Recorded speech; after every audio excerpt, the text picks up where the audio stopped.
Oh, wow. Well, right? I can't go back to sleep.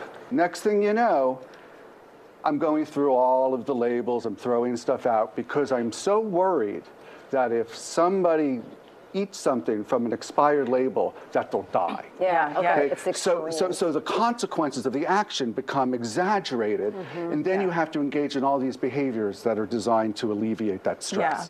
Okay, if it is time to shake up your look, maybe get the hair a little messier or a little prettier, with the right tools and a little practice, you can easily change it up in minutes. Beauty and lifestyle expert Mickey Williams joined us to show us how it's done. Right now, the biggest trend is this deconstructed beach wave. So when I say deconstructed, like my hair is in a beach wave right now. Amy's hair is in a beach wave right now. The deconstructive look is really kind of like what Nicole Kidman's hair looked like on the red carpet. Yeah. It's going all different directions. It actually looks like you just got out of the water. Oh. And it's sexy and it's kind of like slept in hair. So what we've done, this is beautiful summer. We've created the look over here on one side of her hair, right? And you see that it's just a very natural look, right? No kind of ringlet curls or anything like that. And what we're gonna do is we're gonna show you how you get the look, right? Okay. And I'm using this one right here because this is by FHI, this is their heat, this is their Swift Styler.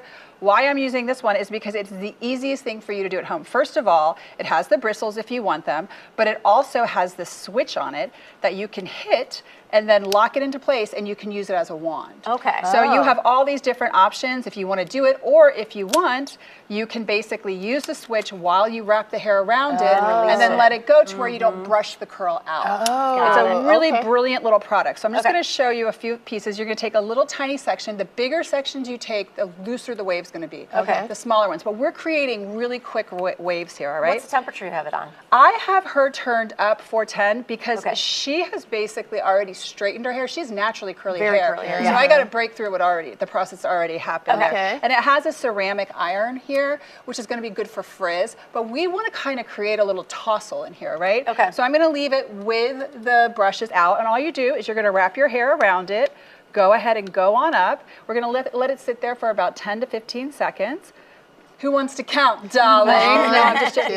But why I like this is because a lot of people don't really understand how to curl their hair. So I'm going to go ahead and hit the glide switch right there, and look at this. It just comes right out into this perfect little tousled wave. Are you taking each section and curling it in a different direction? That is what this look is all about, is this tousled. So I'm going to go ahead and hit and I'm going to work as a professional because this was designed by professionals, so they kind of know that I'm going to use it as a wand because I'm faster with a wand, right? So then I'm going to hit the lock button and it's going to stay in wand mode. All right. Now I'm going to go in and I'm going to take her hair.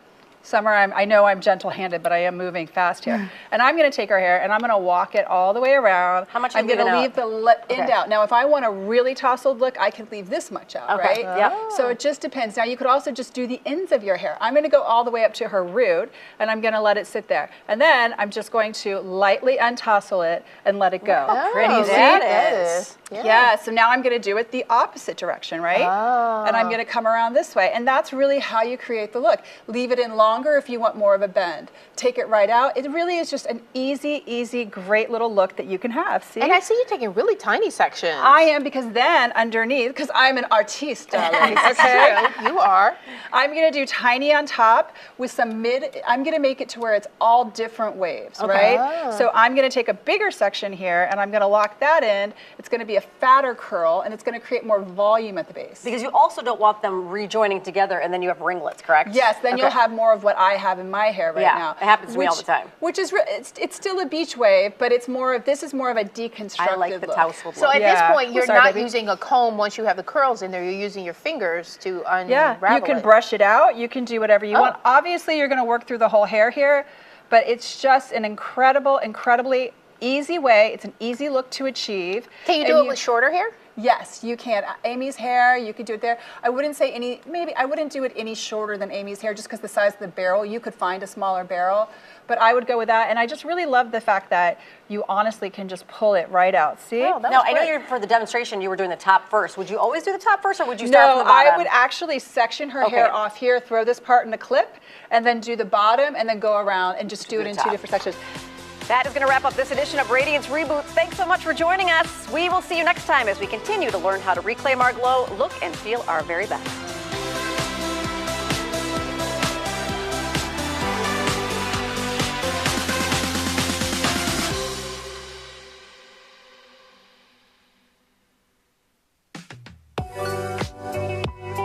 Memberships are valid at all locations and include free towels and vacuums, unlimited washes, and member express lanes. Check them out at clubcarwash.com. In Joplin, we know how to rock and roll, and that includes our recycling carts. Every time we roll our carts to the curb, we're turning cans, plastic bottles, paper, and cardboard into something new. So whether it's at the curb or at the recycling center, we can all do our part to help Joplin stay clean and green. Recycle. It's how we roll. Learn more at joplinrecycles.com. Welcome to the Lake of the Ozarks. Hi, I'm Jordan Salisbury, the owner and founder of the Salisbury Real Estate Team and Salisbury Property Management. Born and raised here at Lake of the Ozarks, I've loved growing up here, and I'm now raising my young family here. I don't see any fish. I've been selling the lake for almost 20 years, and we specialize in selling and managing lakefront property. So whether you're buying like a local, staying like a local, we want you to live like a local. My dad always says, if you've been hurt, it costs you nothing to see if we can help. And it's true. Talking to us is always free. You won't pay a thing unless you win. That's how he's done it for over 30 years, helping Missourians get back on their feet. And now we do it together. 2 generations, 1 mission. Because peace of mind shouldn't come with a price tag. If you've been hurt, call the Sachs family. It costs nothing to see if we can help. And we'll walk you through every step. Aaron Sachs and Associates. Good morning, everybody. Welcome to Vibe O'Clock. Weird news. Watch Vibe O'Clock weekdays at 9:30 on Ozarks First Plus. Coolest thing ever. We are 2 men talking about a handbag. Out of this world. Testing out driverless police cars. This What? new. You know what? You're right. I did it. Let me just get in. I'll put the cuffs on myself. Vibes started weird, ended weird. And we're going to continue. Two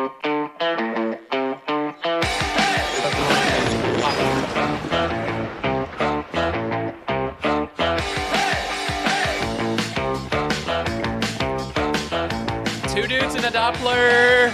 And it's a new episode. It is. Jamie, I feel like we need to get a gold star. That's back-to-back weeks with a new episode during the severe weather season. It's pretty good for us.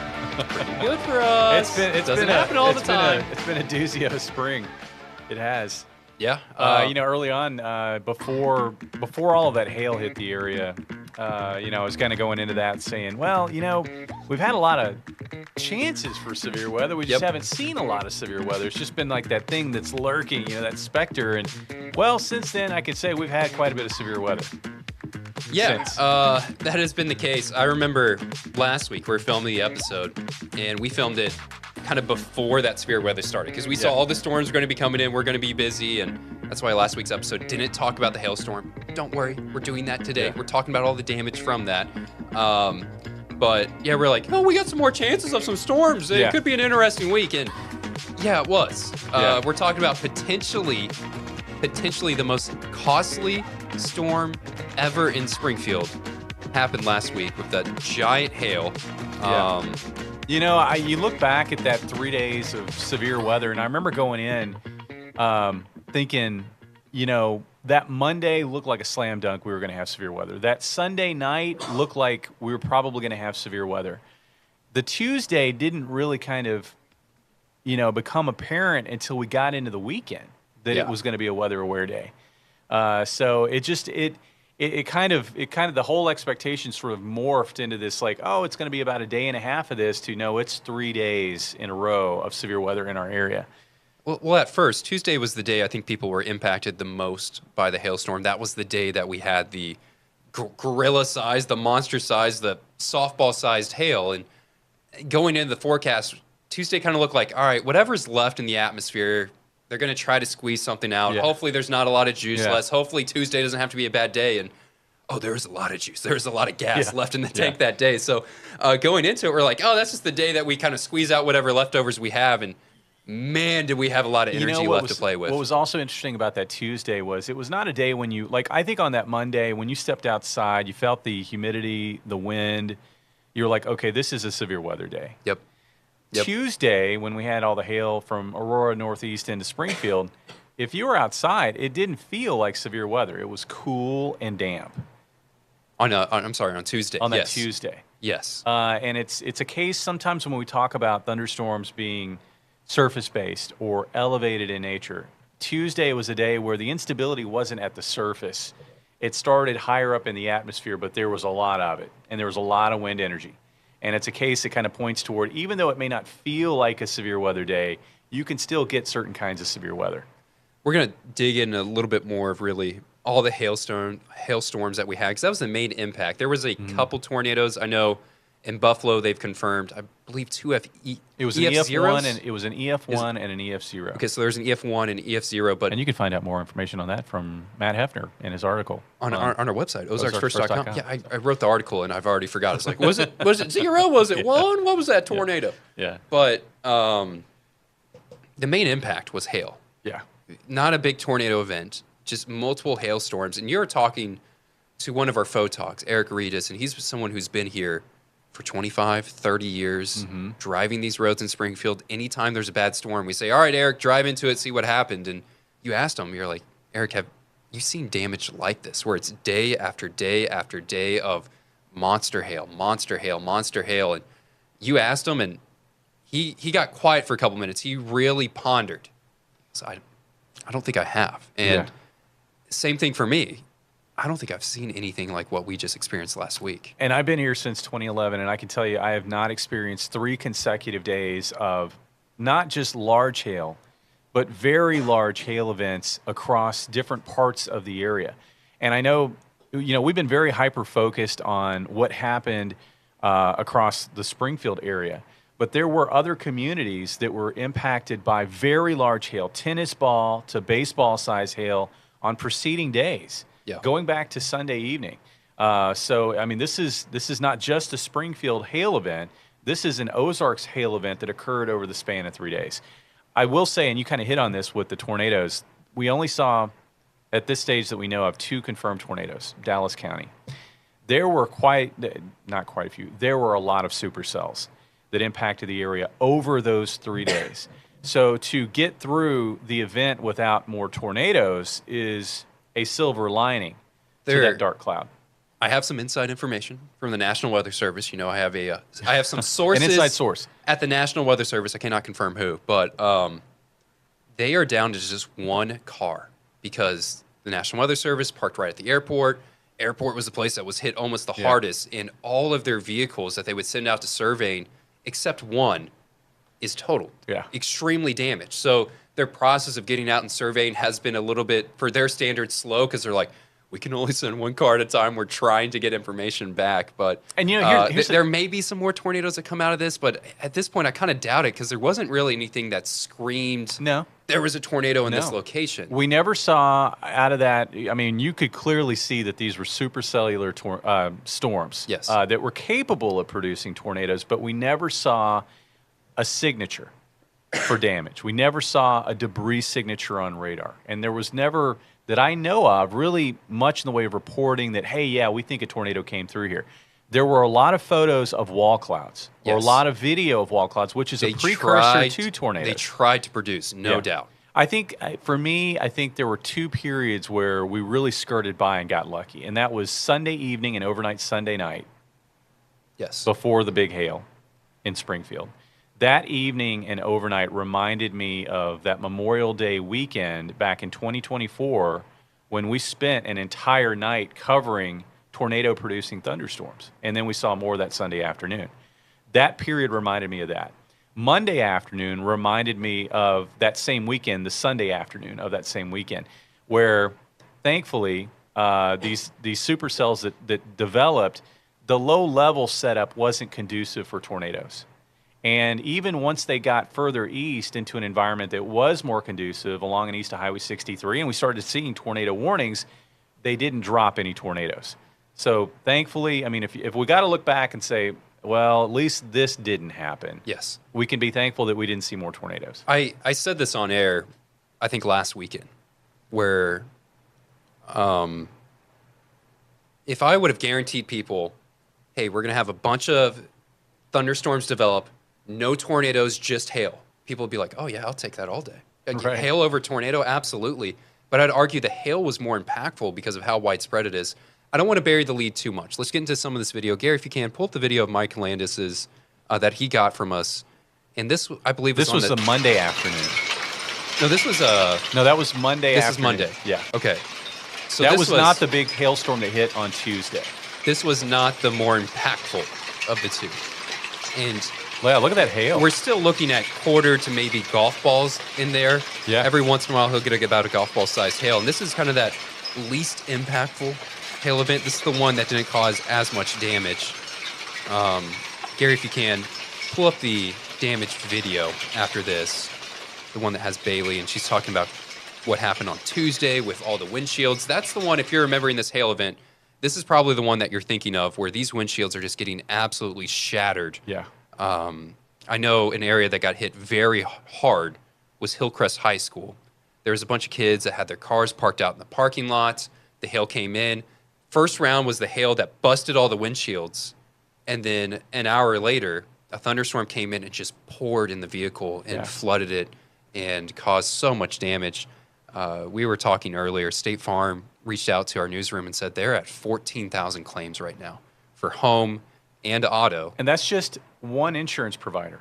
Yes. And State Farm was saying, hey, get your claims in because there's probably going to be more. And they've said, you know, in the reporting that we've done this past week or so, they've said, you know, some of these claims, they're not going to be able to resolve them, meaning they're not going to be able to repair the damages. It might be over a year before all of this is tidied up.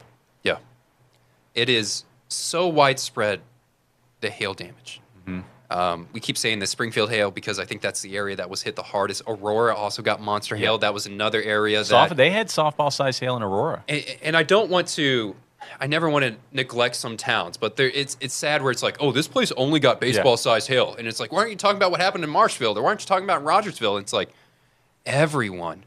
essentially everyone got hit with hail. It's just a question mark of how bad was it. And I think the worst of this, of course, happened over a highly populated area in Springfield. Yeah. And we're looking potentially at this becoming one of the most costly storms ever in Springfield. I'll go into more about that, but kind of want to stay on this kind of insurance claim area. And you're talking about it could take over a year to fix. And our producer, Gary, his car got absolutely destroyed.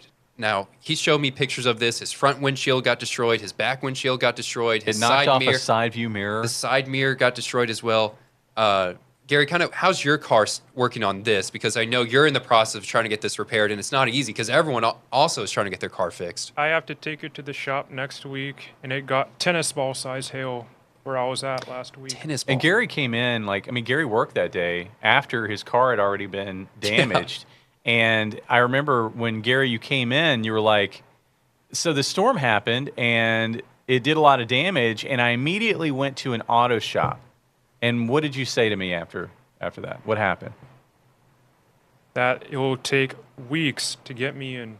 So he went, he responded immediately to this hail event. Within the first hour. Within the first hour. And by the time that he could get from where this had happened to an auto shop in under an hour, it was already, the place was packed. And so that just kind of gives you an idea of how many people were impacted and how this thing just mushroomed into this really big deal. And Gary, we do hope that things, I think you mentioned to me that they do have a date set for you to be seen. Which is next Thursday. Next Thursday. So here we are, maybe, close to a couple of weeks after the event. They're going to be able to get his car. They're going to be able to get it in, or they're going to just take a look at it. They're going to fix it. They're going to fix it. Okay, great. 5 days. Good. No, that is good. But there are people that are having to wait a lot longer. Oh, yeah. I feel like the really long line is if you're saying, my roof got messed up. That line is going to be much, much longer than, all right, we're going to put in a new glass, we're going to fix some dents, all right, get this car out, get the next one in. Matt, so when I lived in Aurora, we had a big hailstorm back in, I want to say it was 2015, April of 2015. The roof, and it was, golf ball size hail. Pretty intense hailstorm just because, what was interesting for me with that hailstorm was there was a lot of it. and it damaged all of the branches, like all of the horizontal surfaces. It gouged out the bark and all the branches of trees and shrubs and Can things you say like the that. year again? I'm sorry. It's 2015, I believe. 2015. It also punctured holes. Like if you've ever seen when somebody has gone through and aerated a yard, so it pulls cores out of the ground. That's what it looked like. It literally punctured holes maybe a couple inches deep into the soil. So it was a high velocity hail event. But the hailstones, again, golf ball size. The hail that fell in Aurora on that Tuesday, up to softball size. And that's what also impacted areas in Springfield. That hailstorm happened in April. I think it was close to Christmas before the roof was replaced on our house. It took that long. And that was Aurora, which is a much smaller community than Springfield. And in this event, what you're looking at is not just Springfield, but also Aurora, places in between, and other places in the Ozarks that were also impacted by tennis ball size hail. This is going to be, I got to believe that, there are going to be homes that don't see repairs done a year to a year and a half out from now. I don't want to dig into this too much, but I do want to offer some advice. I wrote a web story on this, kind of what to do if your car got destroyed, if your roof got destroyed. If you are someone that's waiting to get your roof, just be careful of some people that are going to be coming in out of town, trying to turn a quick buck.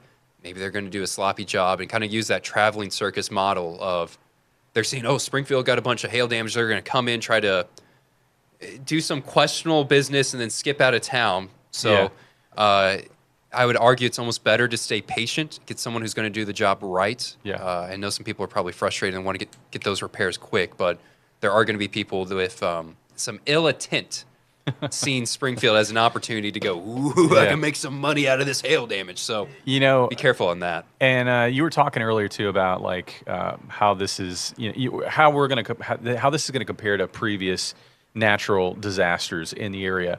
But I found it interesting. So that hail event happened on, let me think about this, 30, 29, was it the 28th? Was it April 28th when that hail event in Springfield happened? It roughly about... You're talking about the one that just happened. Yeah, that just happened.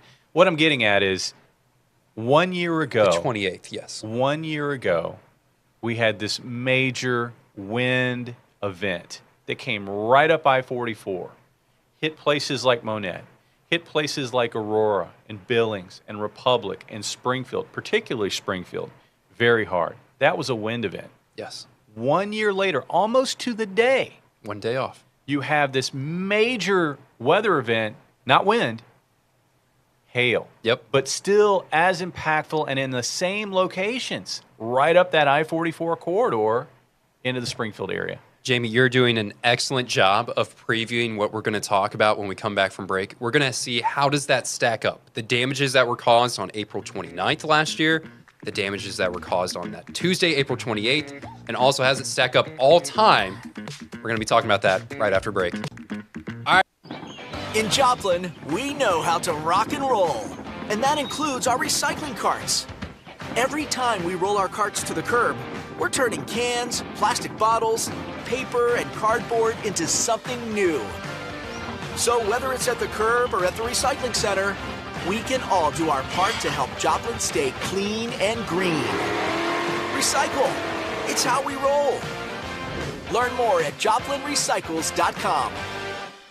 Our communication style is we want to be available. People have questions, people have concerns. I want to be there to answer those questions or concerns, to try to put their mind at ease and help them through the process. Every time we go to court, we try to be very prepared and know all the facts. We spend a lot of time thinking about how's the best way to handle each particular case, and that we've done it for a long time to allow us to have a breadth of knowledge, which I think sets us apart from most people. Losing sleep over negative items on your credit report? You're not alone. Lexington Law can help you by creating a detailed credit assessment that uncovers negative items hurting your credit score, giving you the knowledge and attorney-supported power to help fix them. You have rights, and Lexington Law will fight for you. You really can get out from under a bad credit report. Join the over 10 million clients we have supported since 2004. Start now by getting your free credit assessment today at lexingtonlaw.com.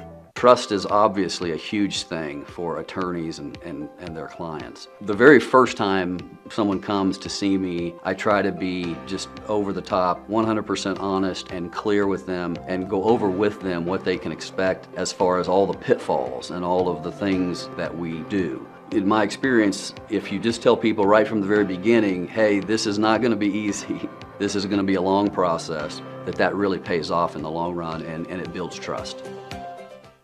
This is a story about the one who can fix nearly anything and turns to Grainger, who has almost everything. He troubleshoots issues, maintains the facility, and keeps it all on track. Few may see him put the work in, but when they see the results, they know he's the one who keeps the doors open. The high-quality industrial products you need, plus a million more. Call, click Grainger.com, or stop by. Grainger, for the ones who get it done. We're back. We're going to talk about how this stacks up historically, all time. We're going to start throwing out words like this many millions of dollars were damaged because of the weather. Is it millions? Millions of dollars damaged. But before we do that, Jamie, I got a gift for you. I saw this. I brought in a gift. Here, show that off. It is wrapped with Christmas wrapping because it's all I had available. So you can't complain about that. But this is not a gift from me. It's not. This is a gift from my mom. I need to clarify. Big fan of Two Dudes and a Doppler. One of the biggest fans of Two Dudes and a Doppler. I don't think she's ever missed an episode. Okay. She saw last episode and she goes, I got something that you need to give to Jamie. And she goes, you can take credit for it. And I go, no, I'll let you have the credit. My mom got this for you after seeing last episode. So no. Dig into it, sir. Okay, last episode, I'm trying to do a rewind mentally in my head. It was the myths, the like weather myths and the folklore. And okay.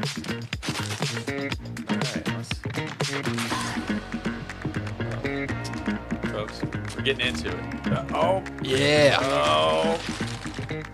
Merry Christmas. Okay, well, I had to do. You're lucky it was wrapped. I had to do what I could. No, I like Christmas in May. Christmas in May sounds fun. Yeah. All right, here we go. Oh. Oh no. Oh yeah. You know, here's the best thing. Sometimes you get a gift and you're like, oh, that's so nice. And oh, yeah. And it goes into the drawer and you never wear it. Yeah. I will wear this. I know you will. I will absolutely wear this. Thank you. It's simple. Thank you very much. The amount of people that are going to come up to you now and be like, did you see him? Did you see Bigfoot? Did you see the howler? Did you see the howler? The Ozarks howler? So, you know, Matt, if we ever do a different show, yeah, I'm down for like paranormal stuff. Oh, it'd be fun. I love it. I love it. I don't know, and I know we're getting off topic here. I don't know that I would do I like watching the ghost hunting shows. I just don't know if I want to do it because I would be worried about things coming back with you that you don't want coming back with you. Tagging along. Right. So. All right, Jamie, we're starting to run out of time. You got your cool Bigfoot shirt. All right, Bigfoot! But you were talking earlier about April 29th. What happened 364 days before. It's almost exactly 1 year to the day. Gary, if you can, pull up that video of the damage to the zoo that happened on April 29th, 2025. This was that wind event, and if you're like, April 29th, what are you guys talking about? It's the one that caused 50,000 people in Springfield to be without power for 4-5 days. Here's some of the damage at the zoo, and I think this event, the west side of Springfield was hit the hardest. West and north. West and north. Yeah. So stacking this up, this was, we're kind of looking at what happened on Tuesday, and we're curious where it's going to rank all time. Mm-hmm. This event, April 29th, the 50,000 people without power, ranks as the second costliest event in Springfield, not calculating the hailstorm that we just got. We don't have official numbers on this. So this is second place, roughly at $10 to $11 million in damages that were caused by that. So that's kind of the benchmark of where to be. If you're from Springfield from a long time, I'm sure you already know what number one's going to be. We'll talk about that in just a second. But and before you go to that, I know we're kind of limited on time. Marshfield, 2024, $12.5 million hailstorm. That was the most costly hail event in our area on record. Okay. St. Louis, though, back in 2001, I believe, had a $1 billion hailstorm, or close to. $1 billion? $1 billion. I have not heard of this. Most costly hailstorm in the state of Missouri, on record. I have not heard of that. I got to look into that. Yeah, so I don't think we're getting to $1 billion, but you're going to talk about the ice storm. Maybe I spilled the beans on that. Spoiler. Yeah, but we'll go from there. Okay, the number one costliest weather event in Springfield. If you guys are from Springfield, you already know this, but 2007 ice storm. I was in 7th grade at the time, and I thought it was awesome because we lost power for 2 hours and we got out of school for a whole week. I did not realize how fortunate we were because there were some people that went half a month without power. Yeah. The damage cost on this is estimated at $81.6 million, and that is not adjusted for inflation.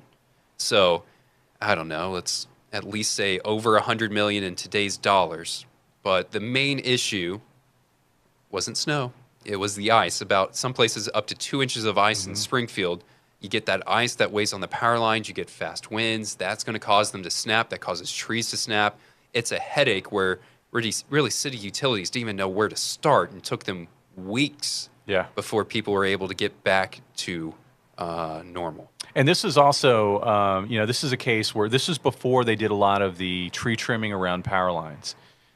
Subsequent to that event, utility crews or cities really around the Ozarks have done a much better job of trying to maintain tree lines and things like that around power lines to hopefully prevent as much damage during windstorms and also during ice storms.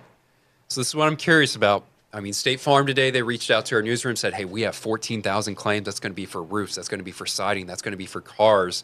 The magic number to beat is 81.6. If we beat that, what just happened is going to be the costliest event in Springfield, and I think we do it. I really think that there's, I think that there's a decent chance that we could, because especially if you look at even surrounding communities and you lump it all together. The reason why is because, in the ice storm, it could be a roof that's impacted, but the vehicle's fine. Yeah. Or it could be the vehicle that's impacted because a limb fell on it, but the roof is fine. It's a big power event. Occasionally you probably had some houses and vehicles both impacted. This is a case where houses and vehicles were definitely impacted in the zones where the hail was severe. Yeah. So it's a double whammy. 10,000 people found power too, so you have that angle as well. You get a lot of hailstorms where it's dense to cars, but the windshield's fine. Yeah. Or it's for a roof, it's like, oh, we've got some roof damage, but that's it. In this case, it's everything. It's windshields. It's the glass. It's in some cases, like with Gary, it's the side view mirrors. The housing for that broken off. That's got to be replaced. It's the dents on the car that have to be pulled out. It's the homes. The roofs have to be repaired. Awnings on the roof have to be repaired. Guttering has to be repaired. There's puncture holes in the siding. Siding has to be replaced. We're going to get that. I feel bad for everyone that has to get those repaired. We're going to get the final number calculated for you. We'll see if we have an update for you guys next week. But appreciate you guys watching. Yeah. That's been this week's episode of Two Dudes in a Doppler. We'll see you. He believes. Bigfoot believer. You got to believe. You got to believe.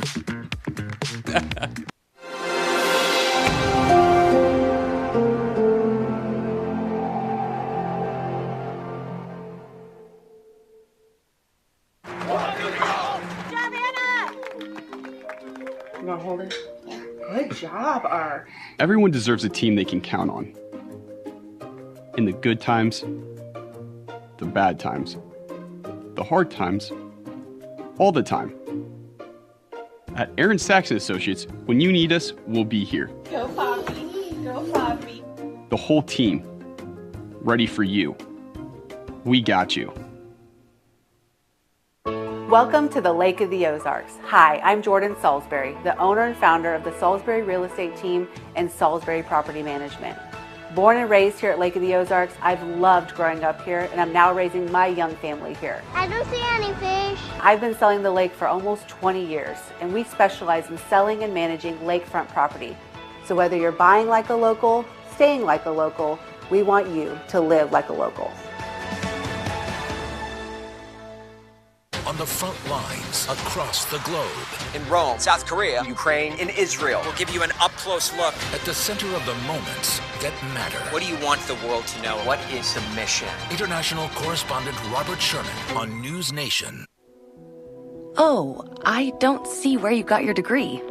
I don't have one. I went another route. All right. I guess tell me a bit about your experience. For 15 years, I've been managing logistics and mastering project management skills. Wow. Sounds like you've got just the kind of skills and experience we're looking for.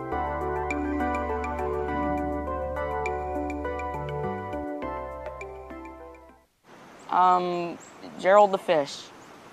What about, like, Joaquin Bartholomew?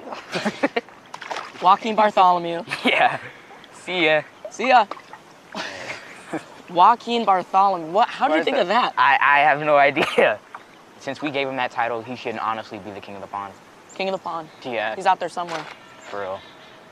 You want this one? Oh, yeah. Nice. All right.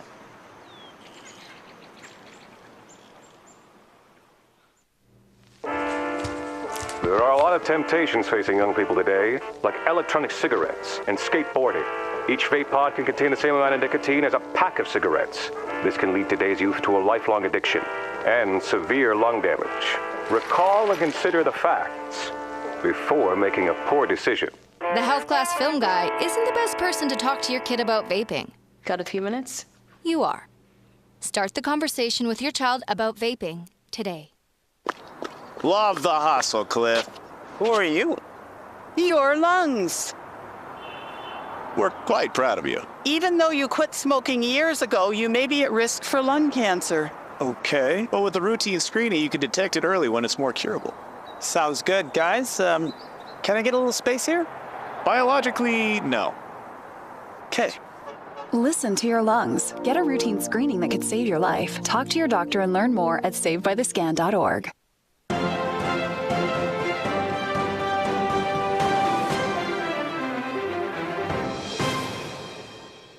This news came just hours after Wall Street Journal reporting showed that President Donald Trump allegedly put his finger on the scale and bullied our Food and Drug Administration Commissioner Marty Makary into approving these products. If you'll remember, along the 2024 campaign trail, President Trump would often say in an appeal to young MAGA voters that he was going to save vaping and to roll back some Biden-era regulations. This is the very first time the Food and Drug Administration has authorized and approved these fruit-flavored vapes for adults, despite some research showing harmful health impacts. Critics say the products entice children, adding that it risks reopening the same door public health officials have been trying to close for years.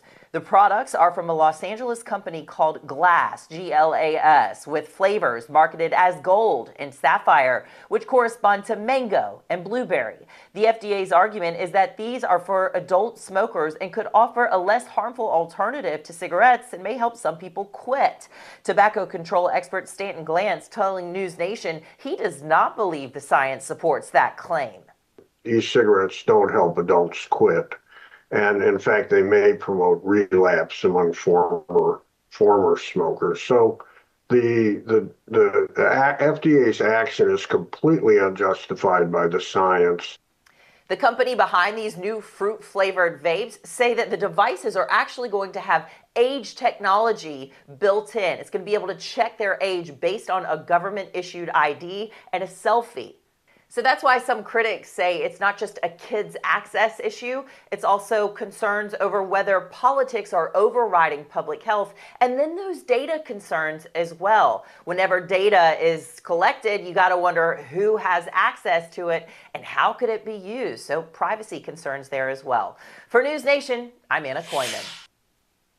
People traveling through Gerald R. Ford International are starting to notice higher ticket prices. They say they may cut back on summer travel because of it. West Michigan flyers are seeing higher prices, with airlines raising fares to keep up with rising oil prices. NerdWallet's travel price index says plane tickets are up nearly 15% from last year. The International Air Transport Association showed jet fuel prices around $100 a barrel when the war in Iran began at the end of February, with the price now just below $200 a barrel. Travelers say they may stay closer to home or consider driving because of the increases. I need to go. She's having a medical procedure, so I had no choice on this one. But it has limited any other travel that might be considered optional for me. Fly often for work, and especially these last couple of months, we've seen prices climbing, and it's definitely changing what we have to do as we have to cover those costs and everything for going out to see our clients around the country. Prices are likely to increase for many routes, and waiting to see if prices decrease is riskier this year. In Kent County, Kyle Mitchell, News 8. Hi, I'm Dylan McCann reporting in Austin, Texas, where we just passed an anniversary at the beginning of this month. 9 years ago, a freshman at the University of Texas at Austin was fatally stabbed while on campus. His killer pleaded not guilty by reason of insanity. And last year, he was allowed to leave a state mental health hospital and transfer over to a group home.